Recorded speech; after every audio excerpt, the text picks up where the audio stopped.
Çık. Çık. Çık abla çık. Çıkın. Kaç. Ara sözü tutmayın. Abi bırak kaç. Çık.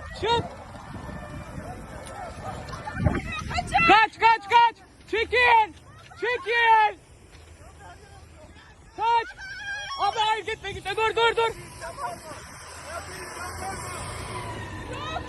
Kaç. Yok kimse yok gel. Çıkın ev yandı. Sıcaklığa bak ya. Şuraya